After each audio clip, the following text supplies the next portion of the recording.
Ayan, tingnan natin kung ano bang nabago ngayong araw. Parang paunti-unti na lang tayo. Ayan, ayan, ayan. Ito yung pintuan. Meron tayong 3 pintuan. So, ito yung pintuan. Ayan yung design kahapon. Ayan siya.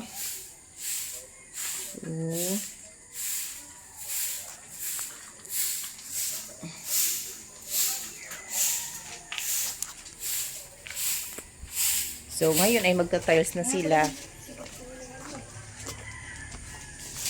Ayan.